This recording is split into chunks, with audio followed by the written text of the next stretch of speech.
रामकृष्ण हरी मंडळी, श्री स्वामी समर्थ. सध्या पवित्र असा श्रावण महिना सुरू आहे आणि श्रावण महिन्यामध्ये सत्यनारायण हे केलं जातं. तर घरच्या घरी अगदी साध्या सोप्या पद्धतीने सत्यनारायण पूजा कशी करावी याविषयीची माहिती आज आपण पाहणार आहोत. हे सत्यनारायण पूजा कधी करायची, कशी करायची याबद्दलची संपूर्ण माहिती या व्हिडिओमध्ये देणार आहे. त्यासाठी व्हिडिओ शेवटपर्यंत नक्की बघा. चॅनलवर नवीन असाल तर नक्की सबस्क्राईब करा. चला तर मग वेळ न घालवता आजच्या व्हिडिओला सुरुवात करूया.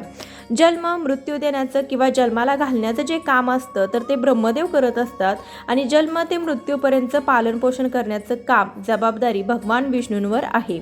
मृत्यूनंतर भगवान शंकर यांची जबाबदारी असते. म्हणून मेल्यानंतर मृत आत्म्यांना मुक्ती देण्याचं कार्य भगवान श्री शंकराच्या जवळ असतं. श्री क्षेत्र त्र्यंबकेश्वर या ठिकाणी नारायण नागबली हा विधी केला जातो.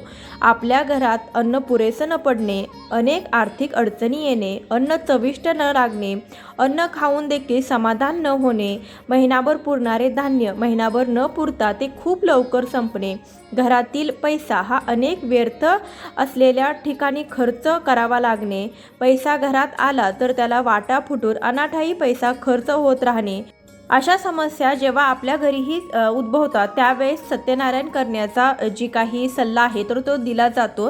तर सतत 12 पौर्णिमा सत्यनारायण केलं तर आपल्याला चांगले अनुभव येतात आणि ह्या काही समस्या आहेत तर त्या पूर्णपणे नाहीशा होतात. तर यासाठी ही सत्यनारायण पूजा केली जाते. तर बघा, आता सध्या श्रावण महिना सुरू आहे आणि वर्षातून एकदा तरी सत्यनारायण करावं असं म्हटलं जातं.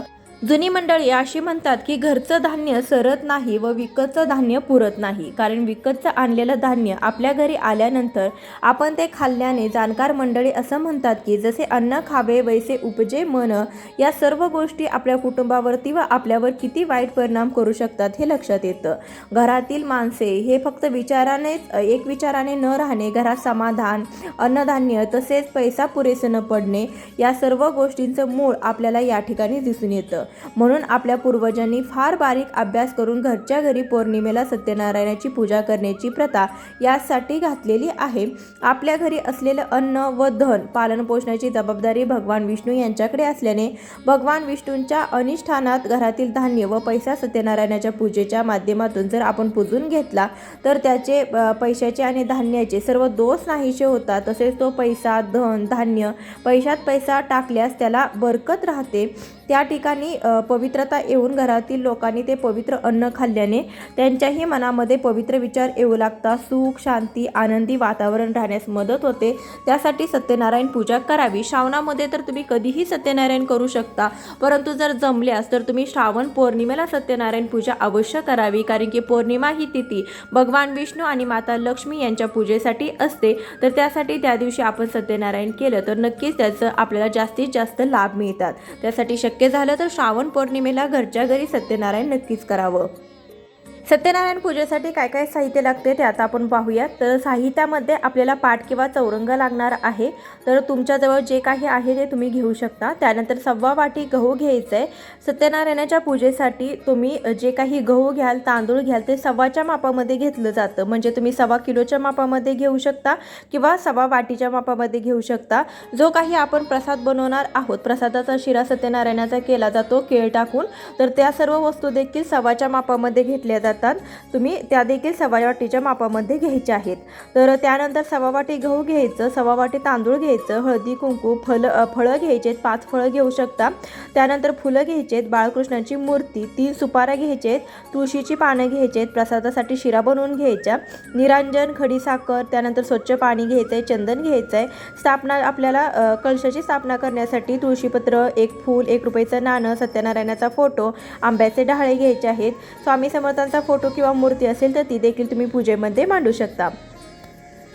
ज्या जागेवर पूजा मांडणी करणार आहे तर ती जागा स्वच्छ पुसून घ्यायची आहे. त्यावरती आपण स्वस्तिक काढून घ्यायचं आहे रांगोळीने आणि त्यावरती हळदी कुंकू वाहून घेणार आहोत. अशा प्रकारे आपण ती जागा स्वच्छ करून त्यावरतीच पाट किंवा चौरंग मांडून घ्यायचं आहे, भूमिपूजन करून घ्यायचं आहे. चौरंगावरती तुम्ही पांढरं वस्त्र अंथरू शकता, पिवळं वस्त्र अंथरू शकता किंवा तुम्ही लाल वस्त्र देखील अंथरू शकता. तर ही पौर्णिमा आपण पौर्णिमेच्या दिवशी सत्यनारायण पूजा केलं तर पांढरं वस्त्र अंतरणं जास्त शुभ ठरेल. पौर्णिमेच्या दिवशी पांढरं वस्त्र देखील अंतरतात. सत्यनारायणाची पूजा पुरुषाने आणि स्त्रीने म्हणजे घरातील कर्त्या पुरुषाने स्त्रीने जोडीने केले तर त्याचा लाभ देखील अनन्यसाधारण असतात. त्यासाठी तुमच्याकडे शक्य झालं तर तुम्ही जोडीने देखील पूजा करू शकता. तर पाट किंवा चौरंग मांडून त्यावरती वस्त्र अंथरून घेतलेलं आहे. चारी बाजूला आपण केळीचे डहाळे किंवा आंब्याचे डहाळे लावायचे, केळीची खुटं किंवा आंब्याची डहाळं. तर इथे मी आंब्याची डहाळं 4 ठिकाणी लावून घेतलेली आहेत. त्यानंतर सत्यनारायणाचा फोटो ठेवून घ्यायचा आहे आणि मध्यभागी आपल्याला रास घालून घ्यायची आहे धान्याची. तर गव्हाची रास तुम्ही घालू शकता किंवा तांदळाची घालू शकता. तर सव्वाच्या मापामध्ये हे धान्य घ्यायचं आहे आणि त्याची आपल्याला एक रास घालायची आहे. त्यावरती आपण कलश स्थापन करणार आहोत. तर कलशावरती तुम्ही ओल्या कुंकवाने स्वस्तिक हे चिन्ह काढून घ्यायचं आहे किंवा तुम्ही 5 हळदी कुंकवाची बोटे देखील उठवू शकता. बरेच जण श्रावण महिन्यात ब्राह्मणास बोलवून घरामध्ये सत्यनारायण पूजा करतात, परंतु ज्यांना ब्राह्मणास बोलवणं शक्य नसेल तर अशाने अशा प्रकारे घरच्या घरी सत्यनारायण पूजा केली तरी देखील चालेल. तर कळशाच्या गळ्यापर्यंत येईल इतपत पाणी घेतलेलं आहे. स्वच्छ पाणी भरून घ्यायचं. हळदी कुंकू, 1 फूल, 1 रुपयाचं नाणं आणि तुळशीपत्र यामध्ये टाकून घ्यायचं आहे. त्यानंतर यामध्ये आपल्याला आंब्याचा ढाळा घालायचा आहे. तर इथे मी आंब्याचा ढाळा घालते. तुम्हाला जर आंब्याचा ढाळा नसेल घालायचा तर तुम्ही 5 विड्याची पाने देखील यावरती ठेवू शकता. तर याच्यावरती आपल्याला तामण ठेवायचं आहे. तामण तुम्ही तांब्याचं, चांदीचं तामण घेऊ शकता. स्टीलची भांडी शक्यतो वापरू नये. त्यानंतर त्यामध्ये 1.25 वाटी आपल्याला तांदूळ घालायचे आहेत. तर तांदूळ आपण जे घालणार आहोत तर ते आपल्या धान्यामध्ये मिक्स करायचे आहे. त्यामुळे आपल्या धनधान्यामध्ये आपल्या घरामध्ये बरकत येते आणि घरामध्ये धान्याची कधीही कमतरता भासत नाही. तर आपल्या घरामध्ये आणलेलं धान्य हे कमी पडत नाही. त्यासाठी आपण हे धान्य जेव्हा आपली पूजा होईल, उत्तर पूजा झाल्यानंतर आपल्या धान्यामध्ये मिक्स करायचं आहे. तर बघा त्याच्यावरती हळदी कुंकवाने आपल्याला स्वस्तिक हे चिन्ह बनवून घ्यायचं आहे. तांदूळ जे घातलेले आहेत आपण ते व्यवस्थित पसरून घ्यायचे म्हणजे ही प्लेट ही व्यवस्थित बसते आणि बाळकृष्णाची मूर्ती आपण त्यावरती ठेवणार आहोत ती देखील व्यवस्थित बसते. तर यानंतर बाळकृष्णाची मूर्ती ठेवून मूर्तीला आपण कपडे, बाळकृष्णाला नंतर दागिने घालून घ्यायचे. कापसाचं वस्त्र घालू शकता. तर यानंतर जो काही तुमच्याजवळ स्वामी समर्थांचा फोटो असेल किंवा मूर्ती असेल ती तुम्ही पूजेमध्ये मांडू शकता. नसेल तर नाही मांडलं तरी देखील चालेल. तर यानंतर आपण 3 ठिकाणी जोड विड्याची पानं ठेवायचे. 2-2 अशी 3 ठिकाणी आपण विड्याची पानं ठेवणार आहोत. तर ही पूजा पंचोपचार केली जाते. यामध्ये स्नान वगैरे देवतांना घालायची गरज नाही. सकाळी आपण स्नान वगैरे घालून घ्यायचं आणि शक्यतो ही पूजा जी आहे तर ती प्रदोष कालामध्ये केली जाते म्हणजे संध्याकाळी दिवे लागण्याच्या वेळेस तुम्ही ही पूजा मांडणी घरामध्ये करू शकता. विड्याच्या पानांवरती आपल्याला अक्षता घालायच्या आहेत आणि त्यावरती 1-1 अशी सुपारी ठेवायची आहे. तर पहिली सुपारी ही गणपतीची, दुसरी सुपारी ही कुलदेवतेची आणि तिसरी सुपारी ही वरुण देवताची आहे. तर या देखील आपण 3 सुपाऱ्या ठेवून घेतलेल्या आहेत. तर आता आपण पूजा करायला घेऊया. तर सर्वात आधी आपण गणपती बाप्पांना हळदी कुंकू वाहून घ्यायचं आहे.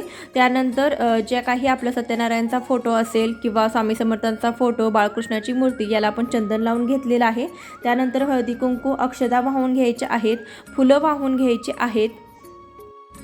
यानंतर भगवान सत्यनारायण महाराजांना, त्यानंतर स्वामी समर्थ महाराजांना, बाळकृष्णाला आपण तुळशीपत्र वाहून घ्यायचं आहे. इतर देवतांना फूल वाहून घ्यायचं आहे.